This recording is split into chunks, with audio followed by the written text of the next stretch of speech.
안녕하십니까. 고객님만의 부동산 전문 매니저 송도 투데이 부동산 도니투데이입니다.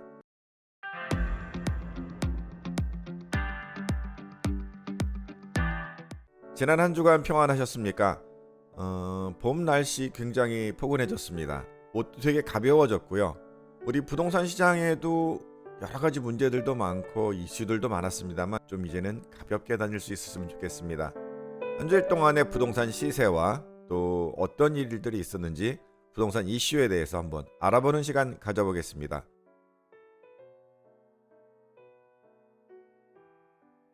먼저 이번 주에 첫 번째로 선정해본 아파트는 송도 금호 어울림 아파트가 되겠습니다.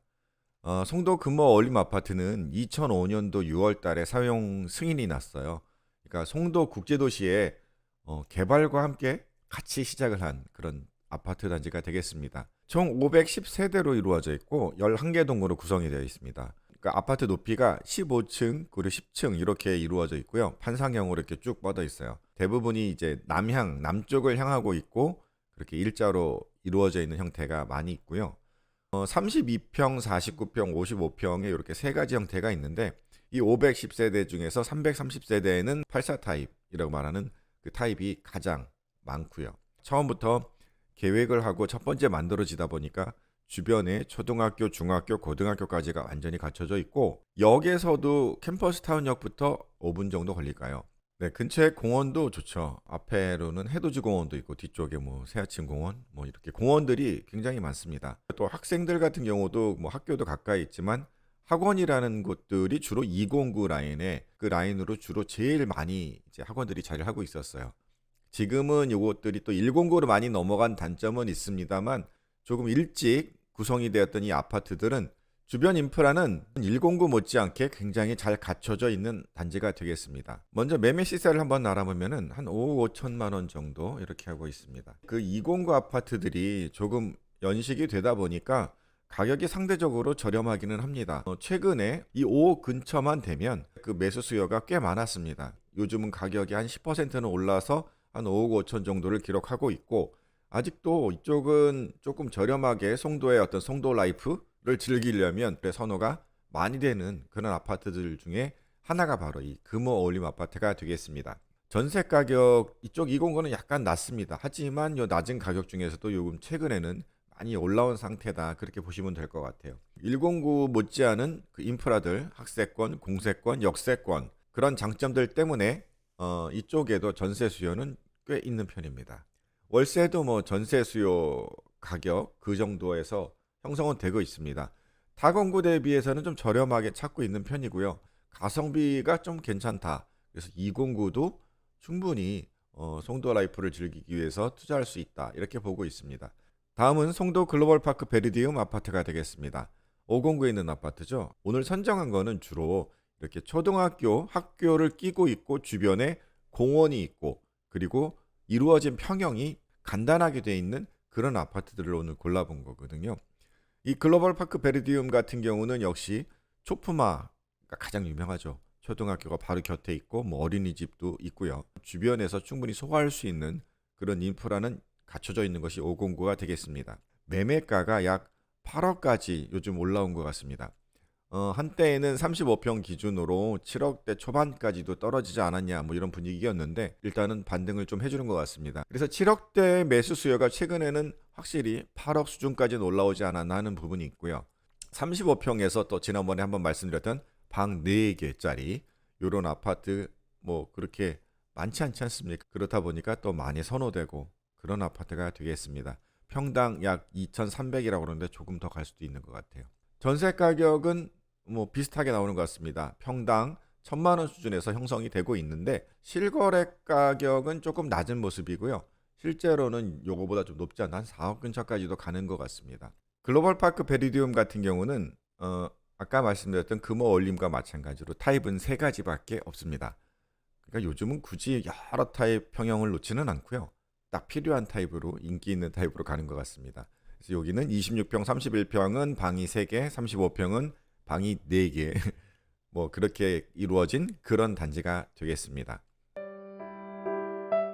다음은 힐스테이트 레이크 송도가 되겠습니다.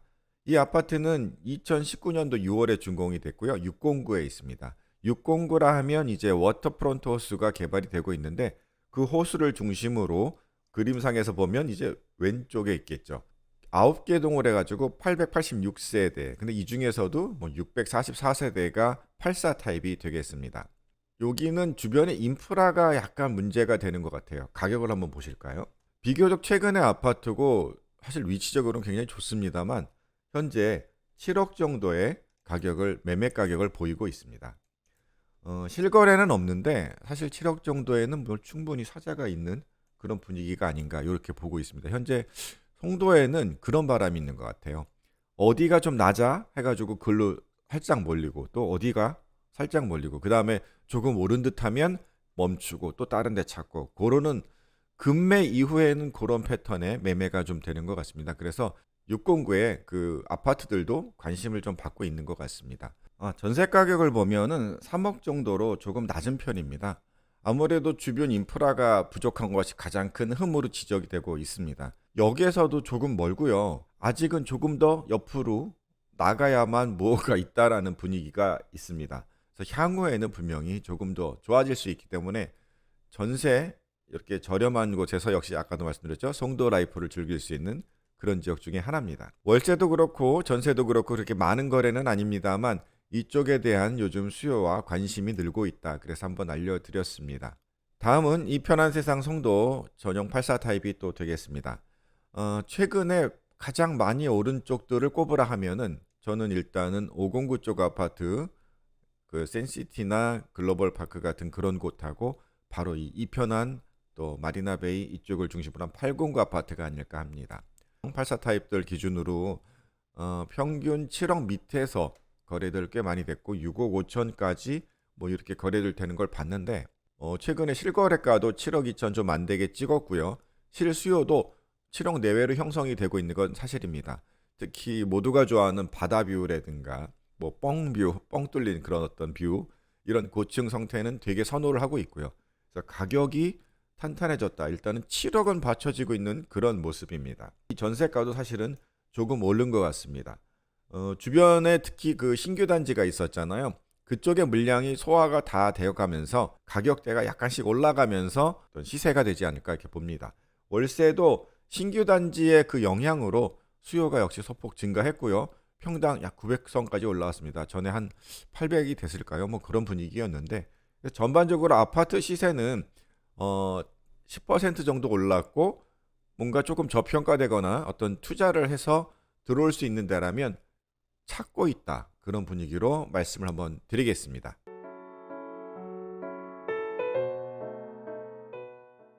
다음은 오피스텔 시세를 알려드리겠습니다. 힐스테이트 송도 더 테라스, 그러니까 힐 테라스라고 보통들 얘기하는데요. 이쪽은 809에 있습니다. 3룸이고 또 84 타입입니다. 그래서 방이 이렇게 3개씩이나 있고 또 지은 지 2020년도 이렇게 준공이 되다 보니까 깨끗하고 또 고층이잖아요. 여기가 또 49층까지 있잖아요. 그래서 뷰도 좋고 또 역도 가까워요. 그러다 보니까 상당히 인기 있는 그런 단지 중에 하나가 되겠습니다. 거기다가 매력적인 것은 테라스가 각 집마다 조금씩 있잖아요. 그 공간을 어떻게 활용하느냐에 따라서 아주 인기가 있는 그런 오피스텔입니다. 최근에 매매가가 4억 이상에서 떴어요. 4억 5천 뭐 이 정도까지 떴는데 실제로 굉장히 그건 높게 거래가 된 편이 아닐까 생각은 합니다. 현재 시세에서는. 그래서 여기가 지금도 4억에서 그 이상도 찾고는 있습니다. 최근에 오피스텔은 그렇게 거래가 많지는 않았잖아요. 그런데 거래가 된 실거래가 있기에 한번 소개를 해드렸고 전세는 실거래는 주로 2억에서 2억 5천 사이에 거래가 되고 있고요. 그래서 월세 같은 경우도 뭐 2천에 110, 뭐 100 정도 찾고도 있고 나오기도 합니다만 이 정도. 그리고 반전세급으로 보증금을 1억까지 늘리면 한 70만 원, 80만 원 요 안짝으로 거래가 조금 되고 있습니다. 그래서 809는 주변 단지들과 함께 거의 시세가 비슷합니다. 그리고 아까도 여러 번 언급해드린 그런 이유 때문에 지금 월세도 수요가 조금씩 늘고 있다. 이렇게 말씀드릴 수 있겠습니다. 지금 현재 그 809 수요를 좀 지배하고 있다. 뭐 이런 것이 아무래도 호반섬이 아파트와 이 오피스텔이 되겠죠. 이 호반 서밋 같은 경우도 역시 마찬가지입니다. 주로 여기는 아시는 것처럼 이 851세대가 돼 있는데 대부분은 74 타입입니다. 좀 아까 힐테라스하고 비슷한 가격으로 거의 형성이 되고 있지요. 74 타입 같은 경우 이 매매가 프리미엄이 한 4천, 5천에서 형성이 되고 있거든요. 그 프리미엄이 한 5천 정도 기준이면 드는 비용이 한 3억 6천 가까이 든다.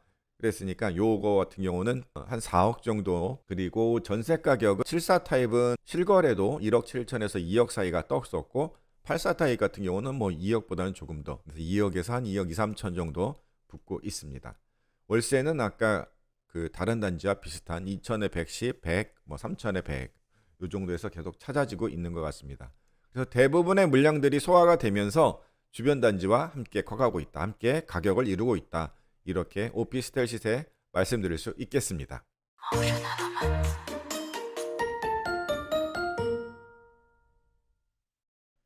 주간 부동산 핫뉴스를 말씀드리겠습니다. 어떤 분들은 이 핫뉴스 도대체 왜 하냐, 시세만 알면 됐지 그렇게 얘기를 하시는데 부동산 시세에 영향을 주는 어떤 뉴스들이 있잖아요. 그래서 우리가 그냥 상식적으로 한 번씩 더 짚고 넘어가자는 의미입니다.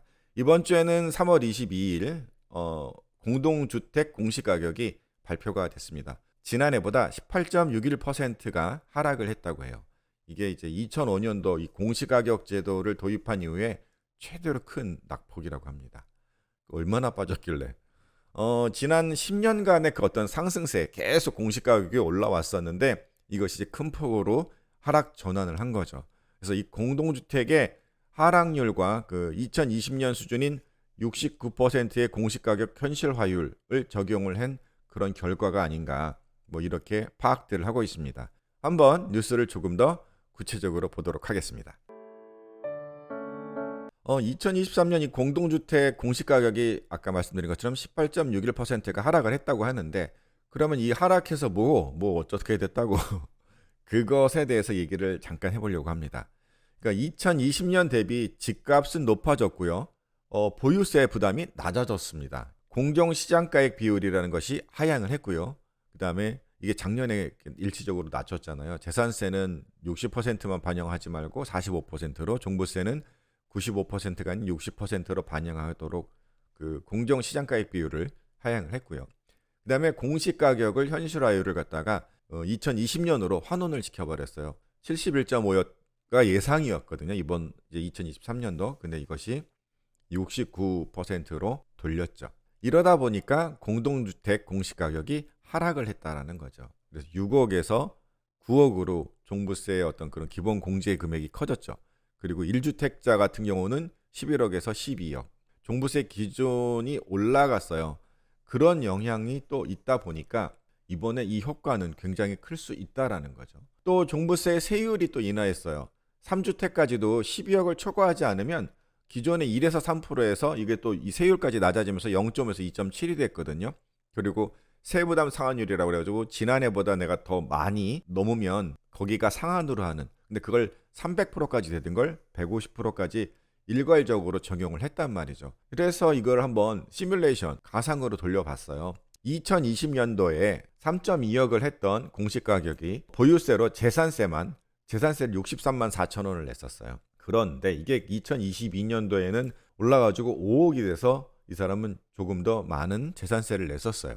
그런데 기존 공시가격이 내려간 거를 가지고 적용을 해보니까 가지고 있는 3.2억짜리의 공시가격은 3.9억까지 올랐어요. 주택 가격은 올랐는데 보유세는 낮아진 거죠. 그런데 이게 종부세를 안 내던 사람은 뭐 요만큼이다 보실 수가 있는데, 보시면 종부세를 내던, 그러니까 공시가격이 11억 2천이었어요. 그럼 이 사람은 재산세 이외에 또 종부세를 냈잖아요. 그래서 372만 원이 넘었었어요. 그러던 것이 2022년도에는 공시가격이 빵 올라가지고 15억 정도 됐던 것인데, 2023년도 아까 그런 기준을 적용하고 나니까 공시가격은 12억 5천이 됐네요. 그래서 이 사람은 어쨌든 12억이 넘었으니까 공제를 받더라도 그 5천에 대해서 또 종부세가 부과가 될 거 아니에요. 그 재산세율도 낮아지고 기준도 높아지고, 그러다 보니까 이 사람은 가격은 오른 집을 갖고 있는데 세금은 더 낮아졌다. 그래서 숫자로도 볼 수가 있는 것입니다. 그러면 이렇게 공시가격이 하락을 했을 때 또 다른 효과가 뭐가 있느냐? 건강보험료 지역가입자의 그 부담이 낮아진 거죠.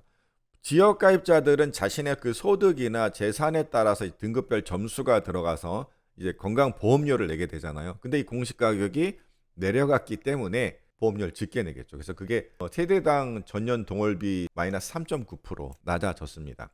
또 공시 가격이 낮아지면서 국민주택 채권 매입의 부담이 낮아졌어요. 근데 이게 이제 매매 상속 또는 담보대출 등 부동산 거래를 등기할 때 발생하는 건데, 이 공시 가격이 낮아짐으로써 채권 매입 금액이 낮아질 수 있다. 그래서 연간 국민 부담이 1,000억까지도 감소한다. 또 국민적인 혜택으로는 여러 가지가 있습니다. 그 국가장학금이라고 그래가지고 집안 소득에 따라서 학생들한테 그 장학금, 그러니까 등록금이 깎여서 나오잖아요. 그런 거에서도 어떤 기준 금액이 낮아졌기 때문에 뭐 더 높은 그 혜택을 받을 수 있고, 기초생활보장도 마찬가지고, 근로장려금, 뭐 자녀장로금 해가지고 이렇게 또 나오는 것들이 있는데, 결국은 이 모든 것들이 뭐냐, 그 소득 환산 금액이라는 것이 바뀌었기 때문에 혜택을 보는 것이다. 이렇게 해서 공동주택 공시가격의 하락에 어떤 긍정적인 효과는 이렇게 예상이 되고 있다. 뭐 이렇게 말씀을 드릴 수 있겠습니다. 그러나 꼭 긍정적인 면만 있을까 생각은 좀 해봐야 될 게 있어요. 왜냐하면은 이 공동주택에는 아파트만 있는 건 아니거든요. 뭐 빌라 요즘 한참 말이 많은 그런 것도 있고요. 정부가 5월부터 전세 보증금 반환 가입 금액의 기준을 100%에서 이제 90%로 낮춘다고 그랬잖아요. 공시가격조차도 또 낮아졌단 말이죠. 그렇게 되면은 지금 들어있는 사람들은 보증이 다 안 되는 거죠. 이만한 매매 가격이지만 전세 가격을 들어갔어요. 그랬는데 공시가격이 낮아지니까 이 공시가격에 대해서 이 내가 들어간 전세 가격의 비율이 높잖아요. 다 보장을 받는 보증보험을 들어놨는데 지금 이게 너무 낮아졌으니까 이 보증도 더 낮아질 수밖에 없는 거 아니겠어요. 그럼 전세 가격을 낮춰야만 이 낮아진 가격의 일정 비율을 유지하니까 임대 사업을 하는 사람들이나 이런 사람들한테는 이 전세값을 낮춰주거나 돈을 돌려줘야 되는, 또 보증보험도 다 보장이 안 되는 임차인 입장에서도 빌라 같은 데 입장에서는 공시가격이 낮아지는 것이 조금 많은 문제가 좀 될 수도 있을 것 같아요. 이상 이번 주 주간 부동산 핫뉴스 한번 정리해봤습니다.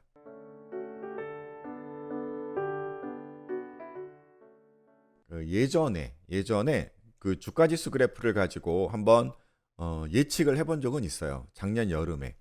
그래가지고 뭐 그때는 제가 지금이라도 당장 팔라, 뭐 반드시 지금부터는 월세를 살아야 한다 얘기했지만 뭐 아무도 안 들었죠. 지금 이거를 그래서 다시 한번 꺼내봤어요. 잠깐 그냥 보시고 가실게요.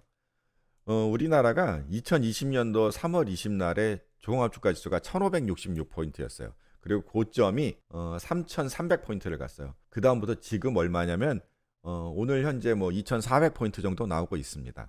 그런데 희한하게 그때 당시 제가 분석을 했을 때 보면 이게 주식 고점이었고요. 여기가 부동산 고점이었는데 정확히 한 6개월 정도의 텀을 두고 나타나더라 이거죠. 이런 현상들이 나타나서 2022년 초, 21년 말께가 거의 부동산들은 고점을 찍었어요. 한 1년 정도 후에 그 지수가 한 2,500선 됐고, 그 다음에 최저점 2,100 정도를 찍었는데 계속 이렇게 박스 안에서 놀고 있다라는 거죠. 그럼 이게 어떤 의미를 갖고 있는가?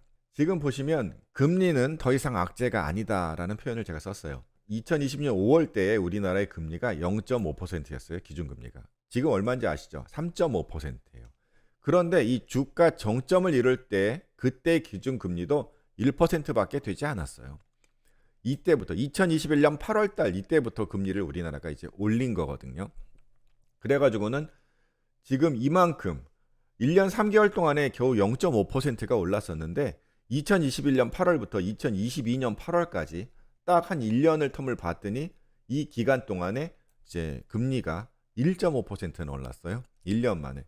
아까 1년 3개월 만에 0.5 올랐다가 지금 1년 만에 1.5가 올랐고, 그리고는 그때 이후로 올해 1월까지 또 단 5개월 만에 또 1%가 올랐어요. 그리고 지금 현재 3.5%를 이루고 있다는 거죠.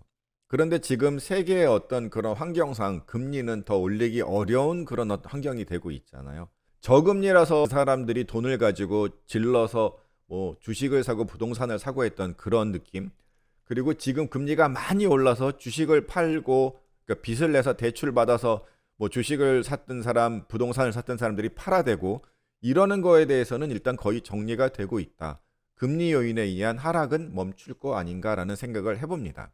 또 하나 보셔야 될 게 경기 침체라는 또 다른 변수가 생겼다, 이렇게 말씀을 드릴 수가 있겠어요. 돈으로 인해서 펄렸던 그 증시가 조정을 받았단 말이죠. 그러니까 하락을 했다라는 거예요.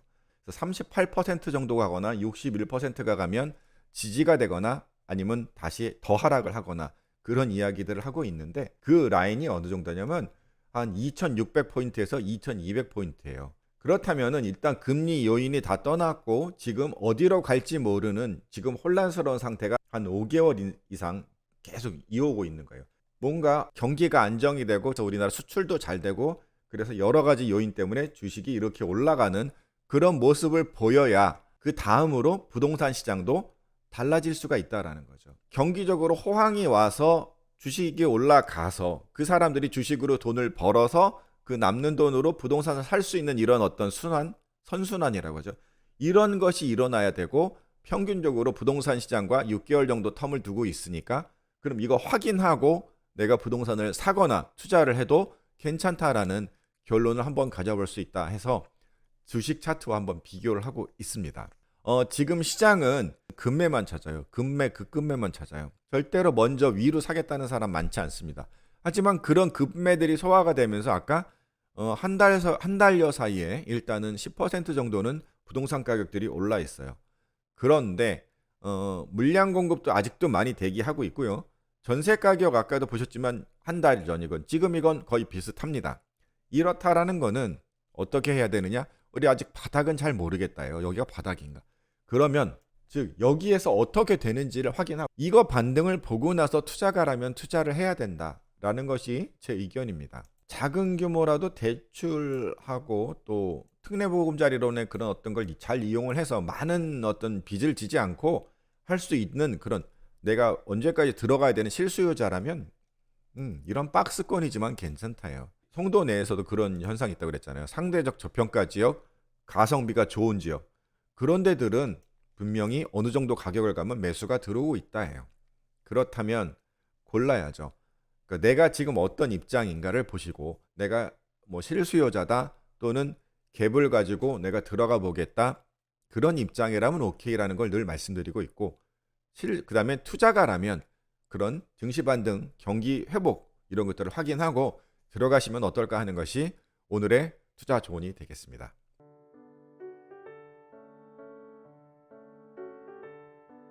네, 많은 것을 항상 전해드리고 싶은데 너무 길어지고 그래서 부담스럽기 때문에 적당하게 한다는 것이 뭐 이렇게 되는 것 같습니다. 부동산 시세 아직 잘 알 수는 없습니다만 분명히 나쁘지는 않다 정도 말씀드릴 수 있겠고요. 이 밖에도 궁금하신 거 지난번에도 댓글 주셨고 또 문자 주셨는데 이렇게 계속 연락 주시면 저도 확실하게 더 알아보고 또 전달해 드리도록 하겠습니다. 궁금하신 거 언제든지 연락 주시고요.